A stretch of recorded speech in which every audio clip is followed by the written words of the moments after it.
जय हिंद। आप सभी का बहुत बहुत स्वागत है आपके अपने इस YouTube चैनल एग्जाम रथ पर।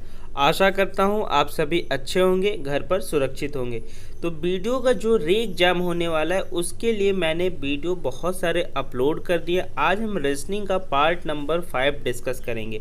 इसमें 25 क्वेश्चंस देखेंगे। अगर अभी आपने प्रीवियस वीडियोज़ को नहीं देखा है तो मैं डिस्क्रिप्शन में लिंक दे दूंगा, आप उस वीडियोज़ को ज़रूर देखिए। अगर आप PDF डाउनलोड करना चाहते हैं तो आप टेलीग्राम को ज्वाइन कर सकते हैं। टेलीग्राम का लिंक भी नीचे डिस्क्रिप्शन में दिया हुआ है। पेपर्स की तैयारी आप जोरों शोरों पर करिए, क्योंकि जैसे ही कोरोना पेंडेमिक ख़त्म होगा सारे पेपर्स करा लिए जाएंगे। इस बार कोशिश करिए, अच्छे से कोशिश करिए, पूरे लगन से, पूरी मेहनत से, कि इस बार आपका एग्ज़ाम क्लियर हो सके और मम्मी पापा का सपना आप पूरा कर सके। तो चलिए आज का पहला क्वेश्चन है। देखिए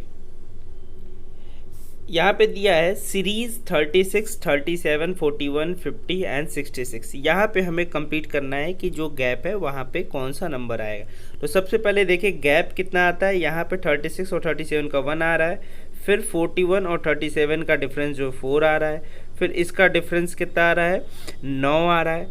ठीक है, इन दोनों का डिफरेंस हमारा 16 आ रहा है। तो यहाँ पे आप देख सकते हैं कि क्या चल रहा है, 1 2 3 4 का स्क्वायर चल रहा है। तो आगे यहाँ पे क्या हो जाएगा, 5 का स्क्वायर 25। तो 66 में अगर हम 25 जोड़ देते हैं, यानी 5 का स्क्वायर, तो क्या होता है, 6 5 11 और 6 2 8 1 9, 91।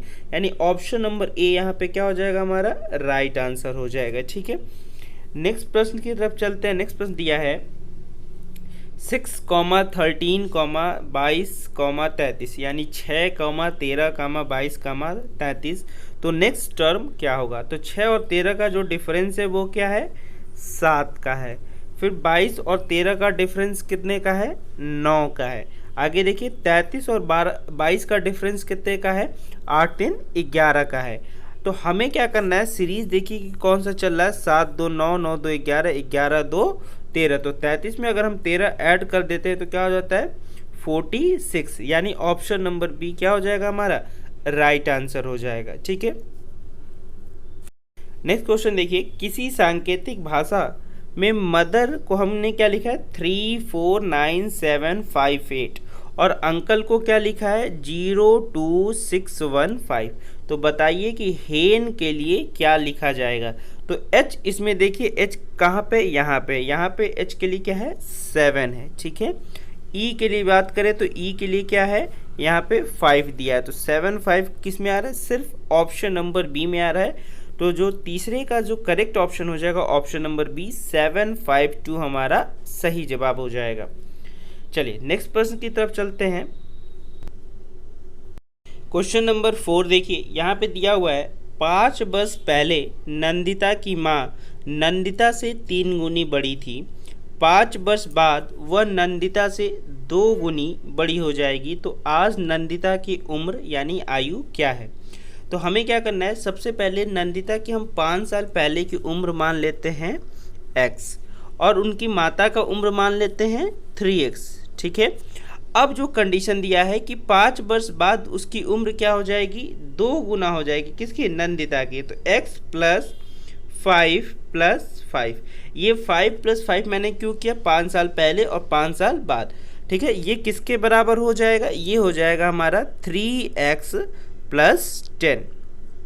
ठीक है, अब देखिए अगर हम इसको सॉल्व करते हैं तो x की वैल्यू क्या आ जाती है, 10 आ जाती है। अब पूछा क्या है कि आज नंदिता की आयु क्या है। तो हमने x माना क्या था, 5 साल पहले। तो आज की अगर हम बात करेंगे तो इसमें क्या करेंगे, 5 ऐड कर देंगे तो क्या हो जाएगा, 15। यानी ऑप्शन नंबर बी इसका क्या हो जाएगा, सही जवाब हो जाएगा। यानी 15 ईयर की इस समय नंदिता हो जाएगी। ठीक है, चलिए नेक्स्ट प्रश्न की तरफ चलते हैं। यहाँ कह रहा है कि 100 मीटर लंबी रेलगाड़ी स्टेशन पर खड़े आदमी को 36 किलोमीटर प्रति घंटा की चाल से कितने समय में पार करेगी। अब यहाँ हमें पूछा क्या है, टी पूछा है। ध्यान से देखिए, टी पूछा है और फॉर्मूला क्या होता है, स्पीड = डिस्टेंस अपॉन टाइम होता है। तो टाइम अगर हमें निकालना है तो क्या हो जाएगा, डिस्टेंस अपॉन स्पीड। ठीक है, अब डिस्टेंस कितना दिया है, 100 मीटर। ठीक है, और स्पीड की बात करें तो स्पीड क्या है 36 है, लेकिन आप ध्यान से देखिए कि ये किस में है, किलोमीटर में है और डिस्टेंस हमारा मीटर में है।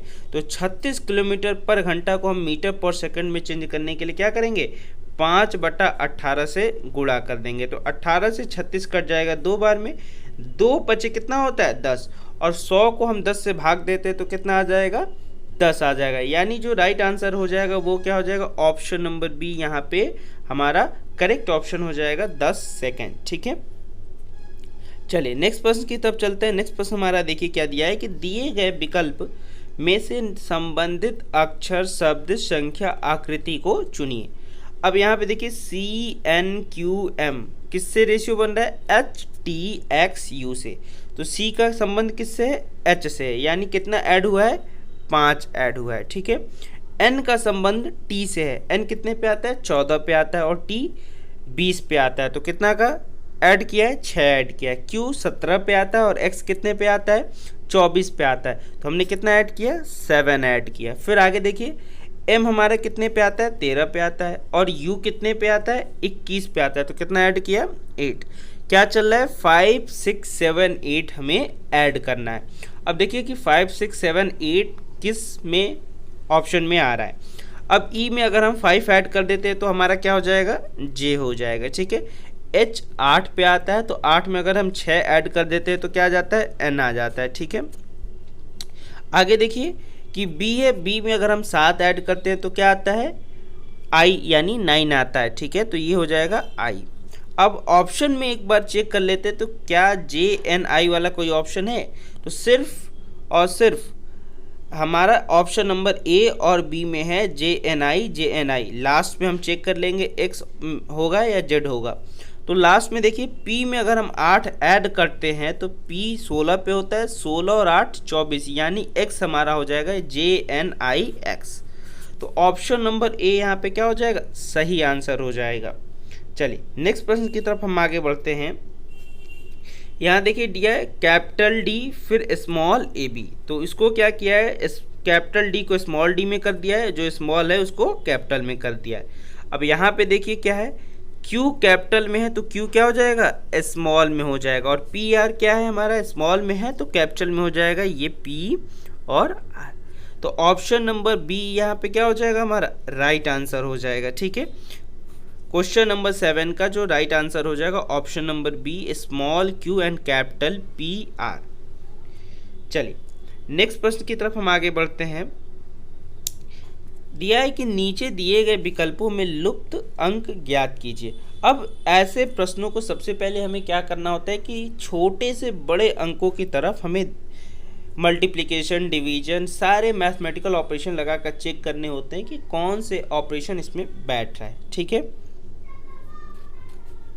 तो अब यहाँ पे देखिए कि यहाँ इसका अगर हम डबल करते हैं यानी इंटू 2 प्लस 1 कर देते हैं तो 9 आ जाता है। ठीक है, 9 हो गया। अब यहीं पे इसका हमने डबल कर दिया, 6 दूना 12 और प्लस 4 करेंगे तो क्या हो जाएगा, 12 4 16, लेकिन यहाँ पे तो 28 है। तो और देखिए हम क्या कर सकते हैं, इसी 1 का हम स्क्वायर कर देते हैं, तब भी हमारा आंसर 9 आ जाता है। अब इस 6 का हमने डबल किया तो 12 तो आ गया, लेकिन हम 4 का भी स्क्वायर करते हैं तो 12 और 16 कितना हो जाता है, 28 हो जाता है। तब तो ये सेटिस्फाई कर रहा है। आगे देखिए कि क्या ये ऑप्शन में ऐसे मिल रहा है, तो 9 का हम डबल करते हैं तो क्या हो जाता है, 18। अब यहाँ पे देखिए कि हम ऐसा कौन सा नंबर रखेंगे जिसमें हम ऐड करने पे 43 आ जाए। तो 25 का हम क्या करेंगे, ऐड कर देंगे तो क्या हो जाएगा, 43। तो 25 किसका स्क्वायर है, 5 का स्क्वायर है। तो ऑप्शन नंबर डी क्या हो जाएगा, हमारा राइट आंसर हो जाएगा। ठीक है, तो जो क्वेश्चन नंबर 8 का सही जवाब हो जाएगा ऑप्शन नंबर डी यानी 5 हमारा सही आंसर हो जाएगा। नेक्स्ट प्रश्न की तरफ चलते हैं। नेक्स्ट प्रश्न हमारा है, निम्नलिखित में से उसे चुनिए जो अन्य 3 विकल्पों से भिन्न है। अब ऐसे क्वेश्चंस को आपको ध्यान से ये चीज़ें देना होता है कि क्वेश्चन में क्या पूछ रहा है। तो पूछ ये रहा है कि 3 विकल्प यहाँ पे क्या है, समान है और 1 विकल्प भिन्न है, तो वो विकल्प हमें फाइंड आउट करना होता है। तो देखिए ऑप्शन में क्या है, प्याज है, मिर्च है, आलू है, मूली है। ठीक है, अब यहाँ ध्यान से देखिए कि प्याज भी क्या होता है, जमीन के अंदर होता है, आलू भी जमीन के अंदर होता है, मूली भी जमीन के अंदर होता है, मिर्च सिर्फ और सिर्फ ऐसा है जो जमीन के ऊपर होता है। तो ऑप्शन नंबर बी क्या हो जाएगा यहाँ पे, सही आंसर हो जाएगा। आगे देखिए, 10 किलोग्राम, फरलाग, गज और किलोमीटर। यहाँ पे आप देख सकते हैं कि जो किलोग्राम है वो किसका है, मास की यूनिट है, ठीक है। मास मतलब होता है हमारा द्रव्यमान। फरलांग क्या है, एक तरीके का डिस्टेंस की यूनिट है, यानी दूरी की यूनिट है, ठीक है। गज भी क्या है, दूरी की है, किलोमीटर भी दूरी की है। तो जो ऑड हो जाएगा ऑप्शन नंबर ए यहाँ पे किलोग्राम। तो 10 का जो सही जवाब हो जाएगा option number A. Question number 11 देखिए, यहाँ पे दिया हुआ है लड़कों की एक पंक्ति में सचिन एक छोर से 7वें पर है, ठीक है। मान लीजिए कि हम लेफ्ट से मान लेते हैं, कितने पे हैं, 7वें पे है। आगे क्या कह रहा है, दूसरे छोर से वे 9वें स्थान पे है। अगर ये दूसरे छोर से 9वें स्थान पे, तो इधर कितने बच्चे हो जाएंगे, 8 बच्चे हो जाएंगे, ठीक है। तो 8 ये और 7 ये, 8 7 कितना होता है, 15, ठीक है। तो उस पंक्ति में टोटल कितने बच्चे हो जाएंगे, 15, यानी ऑप्शन नंबर डी क्या हो जाएगा यहाँ पे, राइट आंसर हो जाएगा। चलिए नेक्स्ट प्रश्न देखिए क्या कह रहा है कि अभिषेक ऋतिक से क्या है, बड़ा है, ठीक है। तो अभिषेक की अगर हम बात करेंगे तो अभिषेक क्या है, ऋतिक, ए बी हम लिख देते हैं, ऋतिक से बड़ा। आगे देखिए, लेकिन सौरभ से छोटा है। तो सौरभ से छोटे की बात करें तो ये हो गया हमारा। आगे देखिए, ऋतिक क्या है, सलमान से, ऋतिक सलमान से बड़ा है, ठीक है। तो सलमान भैया यहाँ पे हमने लिख दिया। लेकिन अक्षय से क्या है, छोटा है। तो अक्षय भैया को हम यहाँ लिख दिए, अक्षय से छोटा, तो ये हो गया, ठीक है।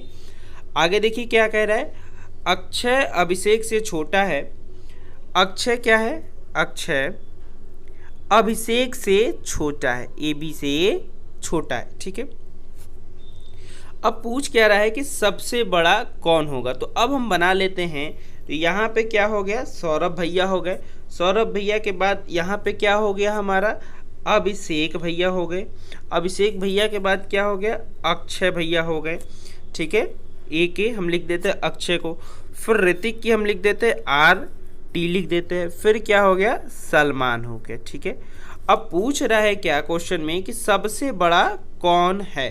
तो सबसे बड़ा कौन हो जा रहा है भैया, तो सौरभ भैया सबसे बड़े हो जा रहे हैं, ठीक है। आप इस इक्वेशन को बनाना सीखिए, एक एक लाइन एक एक स्टेप पढ़ के आप जैसे इक्वेशन को बना लेंगे उसके बाद आप सभी को क्या कर सकते हैं, कंबाइन कर सकते हैं। तो जो राइट आंसर हो जाएगा ऑप्शन नंबर डी यहाँ पे सही जवाब हो जाएगा, सौरभ। चलिए नेक्स्ट प्रश्न की तरफ चलते हैं। नेक्स्ट प्रश्न हमारा है, निम्नलिखित में कौन सी आकृति बंद गोभी, सब्जियां और बैगन ठीक ठीक प्रदर्शित करती है। अब आप देख सकते हैं कि सब्जियां में ही बैगन भी आता है और बंद गोभी भी आता है। तो सब्जी ये हो गया बड़ा वाला और उसके अंदर 2 वेजिटेबल हो गया, ठीक है, बैगन और बंद गोभी। तो ऑप्शन नंबर सी यहाँ पे क्या हो जाएगा, हमारा राइट आंसर हो जाएगा। चलिए नेक्स्ट प्रश्न की तरफ बढ़ते हैं आगे। अब देखिए इसमें क्या है कि हमें क्या करना है, नीचे कागज के कुछ मोड़े हुए आकृति दिए हुए, उस आकृति के अनुसार कौन सा आकृति हमारा उत्तर आकृति का सही आंसर होगा। अब देखिए एक बार इसमें फोल्ड किया, फिर उसको हमने ऐसे किया, फिर इसको हमने ऐसे टर्न कर दिया। अब जो लास्ट में हमने मोड़ के बनाया है वो ये बना है। तो अब कह रहा है कि उत्तर आकृति में दिए हुए 4 ऑप्शन में से कौन से आकृति हमारा सही आंसर हो जाएगा। अब देखिए कि ये 2 डॉट हैं, किस पे आ रहे हैं, यहाँ पे आ रहे हैं, ठीक है, यहाँ पे देखिए और यहाँ पे आ रहे हैं। ये तो नहीं बनेगा क्योंकि अगर हम इसको ओपन करते हैं तो ये ऐसे बनना चाहिए, ये तो इसमें तो है नहीं, ठीक है, और इसमें भी नहीं है। तो हमारा बच क्या जाता है, सिर्फ और सिर्फ बी और सी बच जाता है। तो अब बी और सी में हम थोड़ा सा ऑब्जर्व करेंगे कि क्या डिफरेंस है।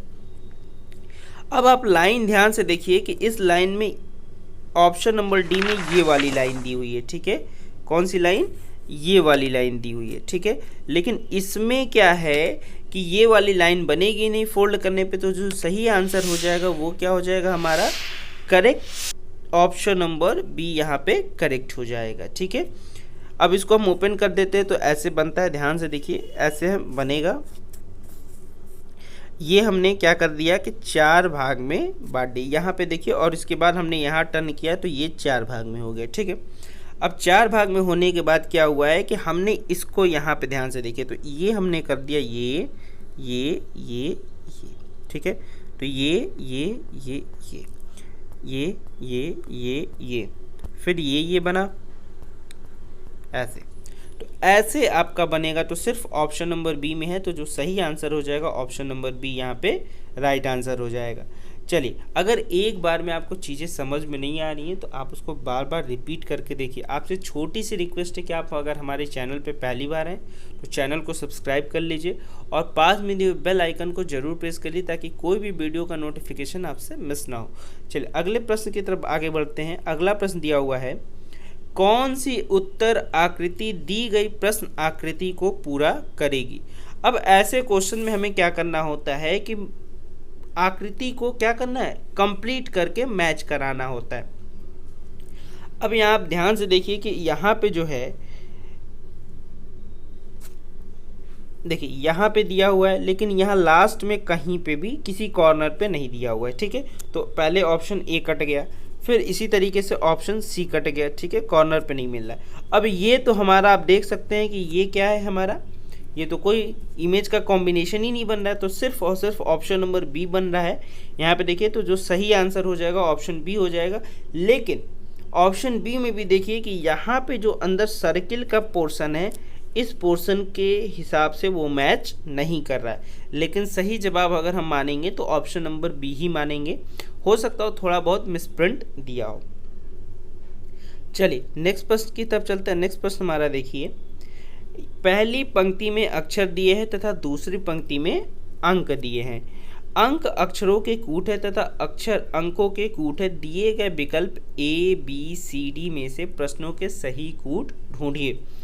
अब यहाँ पे एक जगह क्या दिया है, लेटर दिया, एक जगह नंबर दिया। अब इसी लेटर और नंबर के कॉम्बाइन करके हमें क्या करना है, सार एन जे ओ का कूट बनाना है।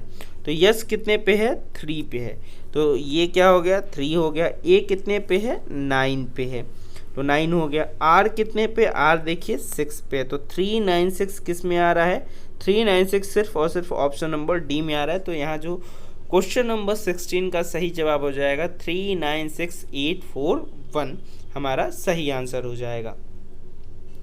चलिए नेक्स्ट प्रश्न की तरफ हम आगे बढ़ते हैं। नेक्स्ट प्रश्न हमारा है कि आज 15 अगस्त 1988 है, ठीक है, तथा सप्ताह का दिन सोमवार है। 2 वर्ष बाद इसी दिन सप्ताह का कौन सा दिन होगा। अब आप एक चीज़ ध्यान से देखिए कि अगर हमारा लीप ईयर से हम नॉर्मल जनरल ईयर में चलते हैं तो सिर्फ और सिर्फ एक दिन हम ऐड करते हैं, लेकिन अगर हम जनरल ईयर से लीप ईयर में चलते हैं तो क्या करते हैं, 2 दिन ऐड करते हैं। तो 1988 क्या है, लीप ईयर है। अब हम लीप ईयर से हमें किस में चलना है, जनरल ईयर में चलना भी है। लीप ईयर के बाद हमारा जनरल ईयर आएगा। अगर हम लीप ईयर में 4 साल ऐड करते हैं तो फिर हमारा क्या होता है, लीप ईयर में हम पहुंच जाते हैं। तो पूछ क्या रहा है, 2 वर्ष बाद, तो 88 के बाद क्या हो जाएगा, 89 और 90। अब देखिए 89 भी 4 से नहीं कटता है और 90 भी 4 से नहीं कटता है। तो हमें कितना ऐड करना है, सिर्फ और सिर्फ 2 दिन ऐड करना है। तो सोमवार में अगर हम 2 दिन ऐड कर देते हैं तो क्या हो जाता है, बुधवार यानी वेडनेसडे हमारा सही आंसर हो जाएगा। ऑप्शन नंबर बी या क्या हो जाएगा, करेक्ट ऑप्शन हो जाएगा, ऑप्शन नंबर बी। चलिए नेक्स्ट प्रश्न देखिए क्या दिया है, जिस प्रकार लय संबंधित है किससे, संगीत से, उसी प्रकार डिजाइन का संबंध निम्नलिखित में से किसका है। तो देखिए संगीत में लय होना बहुत इंपॉर्टेंट है। अगर लय होता है तो हमारी संगीत बहुत मधुर लगती है। उसी तरीके से देखिए कि हमारी भवन में डिजाइन अच्छी होती है तो बहुत अच्छी लगती है। इस हिसाब से भवन भी हो सकता है, लेकिन और तर्क देखिए क्या हो सकता है, शिल्पकार ये तो बिल्कुल नहीं हो सकता, संतुलन ये भी नहीं हो सकता। अब अंतर क्या आ रहा है, ए भवन और डी सुंदरता।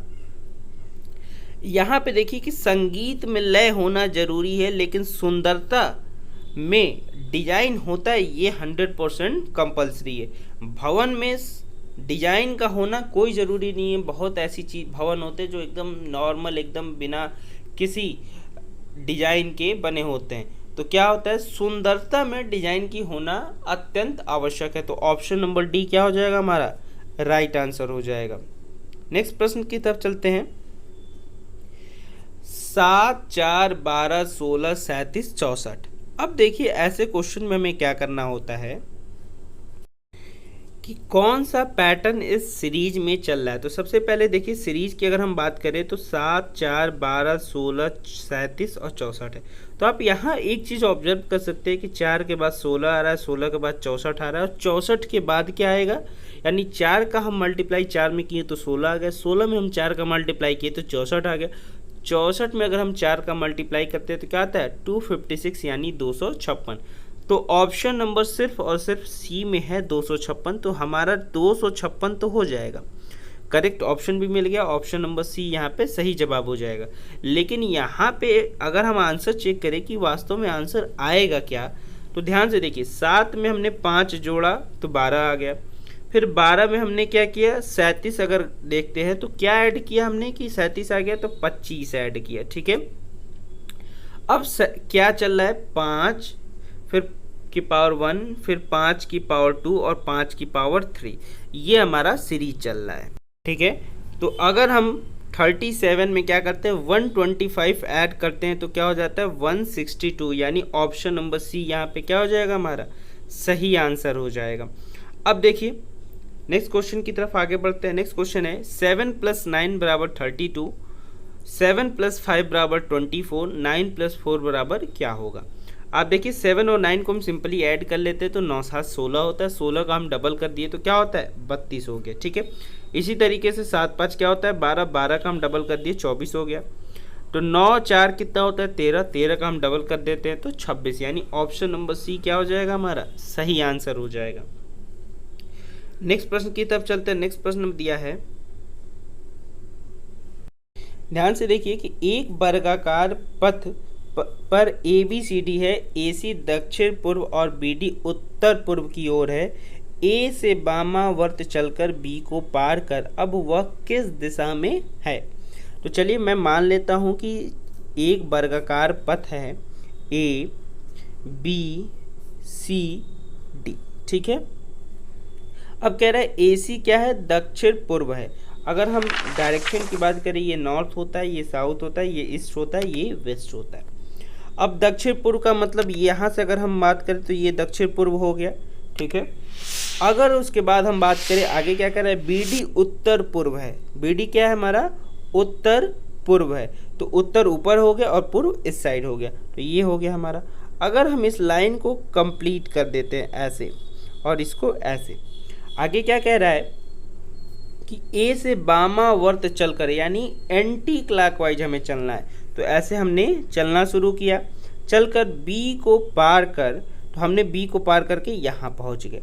अब वह किस दिशा में होगा, तो अब C का किस दिशा में हो रहा है, ये हो रहा है ईस्ट में, यानी हमारा जो करेक्ट ऑप्शन हो जाएगा ऑप्शन नंबर B यहाँ पे सही जवाब हो जाएगा। पूर्व दिशा में अब B मूव करेगा, तो ऑप्शन नंबर B यहाँ पे क्या हो जाएगा सही आंसर हो जाएगा। चलिए नेक्स्ट प्रश्न की तरफ आगे बढ़ते हैं। नेक्स्ट प्रश्न हमारा दिया हुआ है 1 2 3 4 और यहाँ अंदर क्या दिया है 101। अब 1 2 3 4 का प्रयोग करके हमें क्या करना है 101 लाना है। अब भैया देखो हम अगर मल्टीप्लाई करते हैं तो 4 3 12, 12 दूना 24, 1 25, तो 25 अगर हम देखते हैं, नहीं भैया मल्टीप्लाई से पहले एडिशन भी देख लीजिए। चलिए तो एडिशन अगर हम देखते हैं 1 + 2 3, 3 + 3 6, 6 और 4 10 हो गया, ठीक है 10। अब 10 का स्क्वायर करते हैं तो क्या हो जाता है 100, और उसमें अगर हम 1 ऐड कर देते हैं तो क्या हो जाता है 101। आगे देखिए क्या है 5 3 8, 8 2 10, 10 1 11, 11 का स्क्वायर करते हैं तो क्या आ जाता है 121, ठीक है। और उसमें हम 1 ऐड कर देते हैं तो क्या हो जाता है 122, यानी लग रहा है कि ये पैटर्न बन रहा है। तो आगे हम देखिए 6 3 9, 9 2 11, 11 1 12, 12 का स्क्वायर करते तो 144 और प्लस 1 क्या हो जाएगा हमारा 145, 145 हमारा राइट आंसर हो जाएगा। 145 है किसमें ऑप्शन नंबर बी में हमारा 145 है। तो जो करेक्ट ऑप्शन हो जाएगा ऑप्शन नंबर बी यहाँ, सॉरी ऑप्शन नंबर सी यहाँ पे सही जवाब हो जाएगा। चलिए नेक्स्ट प्रश्न की तरफ चलते हैं। नेक्स्ट प्रश्न हमारा दिया है, यदि किसी सांकेतिक भाषा में DOG को 26 लिखा जाता है तो उसी भाषा में एप्पल को किस प्रकार लिखेंगे। अब डी हम पहले नंबर के प्लेस वैल्यू को ऐड कर लेते हैं। डी कितने पे आता है, 4 पे आता है। ओ कितने पे आता है, 15 पे आता है। और जी कितने पे आता है, 7 पे आता है। सबको ऐड करके देखो क्या 26 आ रहा है, तो 26 आ रहा है भैया। 15 4 19, 19 7 26। बस तो प्लेस वैल्यू में क्या करना है, ऐड कर देना है। अब देखिए एप्पल के प्लेस वैल्यू को हम लिखते हैं 1 + 16 + 16 + 12 + 5, तो क्या हो जाएगा 50। यानी इसको हम ऐड करते हैं तो क्या आ जाता है, 50 आ जाता है। तो ऑप्शन नंबर डी में क्या दिया है, 50 दिया है, तो सही जवाब हो जाएगा ऑप्शन नंबर डी 50। चलिए नेक्स्ट प्रश्न की तरफ चलते हैं। कैमरा में सदैव क्या पाया जाता है। देखिए कैमरा में रील होना नहीं होना हमें लगाया जाता है। वो फिजिकली हम क्या करते हैं, रील को चेंज भी कर सकते हैं, रील को बदल सकते हैं, रील को लगाते हैं। फोटोग्राफ की बात करें तो कैमरा में फोटोग्राफ फिजिकल फॉर्म में नहीं होता है, वो सॉफ्टवेयर के फॉर्म में होता है एक, ठीक है। लेकिन फ्लैश होना नहीं होना ये भी कोई कंपलसरी नहीं है कि सारे कैमरे में क्या होते हैं, फ्लैश होते हैं। लेकिन सदैव क्या होता है, सिर्फ और सिर्फ लेंस होता है। ऑप्शन नंबर डी यहाँ पे सही आंसर हो जाएगा। नेक्स्ट देखिए क्या कह रहा है कि प्रश्नवाचक चिन्ह के स्थान पर क्या आएगा। क्वेश्चन नंबर 25 ध्यान से देखिए कि प्रश्नवाचक चिन्ह के स्थान पर क्या आएगा। अब यहाँ पे दिया है QSU, WYA, क्वेश्चन मार्क, फिर IKM। अब देखिए यहाँ पे क्या चल रहा है, Q में हमने क्या जोड़ा, 6 जोड़ा, ठीक है। यस में हमने 6 जोड़ा तो Y आ गया, ठीक है। इसी तरीके से U में हमने 6 जोड़ा तो क्या हो गया, A आ गया। क्या चल रहा है, 6 का एडिशन चल रहा है। अब W में अगर हम 6 जोड़ते हैं तो क्या आ जाता है, W 23 पे होता है, और 23 में हम 6 जोड़ेंगे तो C आ गया, यानी 3। आगे देखिए क्या है, Y है। Y में अगर हम 6 जोड़ते हैं E, ठीक है, E आ गया। ये 5 हम नंबर की बात करें, प्लेस वैल्यू की बात करें। आगे देखिए A है, A में अगर हम 6 जोड़ते हैं तो क्या आ जाता है, G आ जाता है।